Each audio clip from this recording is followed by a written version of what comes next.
with its own unique style, bets on its strengths, but it's found lacking when it comes to evolving the formula. My name is Catalina, and this is our video review for Serious Sam 4. Old school shooters have been back for a while and are a balm for the souls of the people who, for a large part of the 2000s, didn't feel comfortable with games that were too linear and generally warlike. This rebirth was spearheaded by Doom's reboot and many independent FPS like Dusk, Ultrakill, Immortal Redneck, among many others. Several of them have imitated the formula dominated by the Serious Sam saga.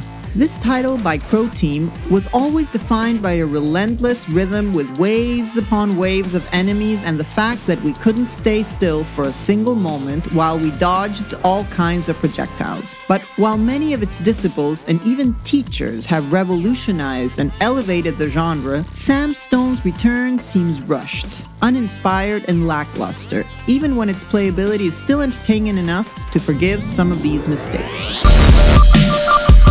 Serious Sam 4 tells us the same old story, an alien invasion that must be resisted by a hero armed to the teeth not only with shotguns, rifles, rocket launchers, and handguns, but also endless one-liners. Sam Stone and a group of courageous men and women must fight these insatiable enemies in a series of missions that take us mainly around Italy and France. This new chapter happens before the events in Serious Sam 3, and it feels like Crow Team didn't learn all that much in the 9 years since its launch. The enemies and their behavior are exactly the same. Most weapons are repeats, and the scenarios remind us of previous releases in the saga of the Talos Principle, another game from the studio. But beyond the similarities, the parts that attempt to be current fall short of the mark, with a very limited leveling system, the documents we find written with barely any effort, secondary missions that offer nothing new, and sections with vehicles that repeat themselves and don't have a clearly defined purpose. Unfortunately, Serious Sam 4 itself doesn't add to its defense during the first half of the game. We'll feel like we're in a constant loop, shooting thousands of enemies circling around us without end in the same scenario over and over again.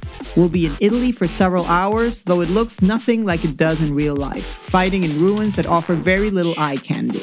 Mostly, we'll be in wastelands or open spaces running for our lives while shooting with everything we've got. The problem is that these battle arenas are no more than enormous circles without any elevation, complexity, or variety. Yes, this is Serious Sam's style, but nowadays it isn't enough. Every now and then we'll return to locations we've already passed through, adding to our déjà vu.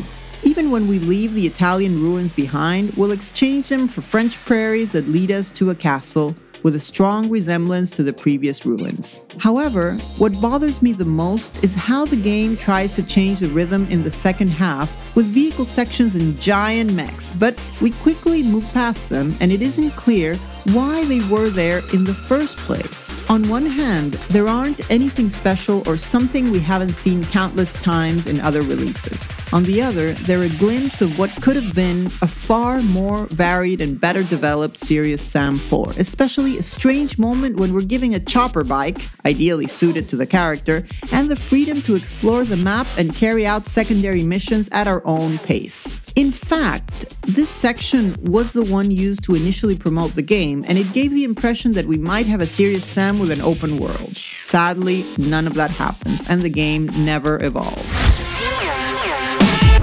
In general, Serious Sam 4 seems like it's lost, without a clear vision and many areas that seem to be made without care, like the poorly acted, written, and directed cinematics, sudden and anticlimactic mission endings, models of people that are several generations out of date, unbalanced sections where we're abruptly without items to regenerate our health, an autosave system that often leaves us badly placed, to the point that it saves us mere instants before we're hit with a projectile, and all this without getting into the game's technical issues. The performance is nowhere near ideal, and not having the constant 60 FPS needed for the pace of the action set by the game is really critical. At least in the pre-release version, the optimization is inadequate, and the game had random and sudden crashes on several occasions. Luckily, many of Serious Sam 4's issues are bearable and are somewhat forgotten while we're amidst the action, killing thousands of aliens at once. This saga has a unique style that bets on always sending us a ridiculous amount of enemies. In this case, they've created an engine to have what feels like hundreds of characters on screen at once. Never taking our finger off the trigger of our minigun makes us feel like we're in the burning man of guts, blood, and explosions. Something that will probably be fun for almost everybody. The difficulty can be frustrating at times, but once we're used to the extreme speed of combat and we understand what gun is best for each sequence, we don't have too much trouble in ending a wave of 100 kamikazes, 30 scrapjacks, dozens of gnums, and around 1,000 soldiers, all in the same sequence. The number of enemies that can be present at the same time in a Crow Team developed game is amazing. This is undisputed. Seeing the endless line of our next victims descend from the horizon like a sea of ants is a view that basically no other FPS can manage. But the poor optimization means that sometimes it can't be enjoyed in full. It also makes it seem like most of the attention was spent on creating technology to allow this number of enemies, but not on creating more creative or complex combat scenarios. The game's script and in-game humor also lacked plenty of TLC. The issue with the latter isn't that it's rude or old-fashioned, but that it's simply ineffective, although Sam's obsession with one-liners is always enjoyable.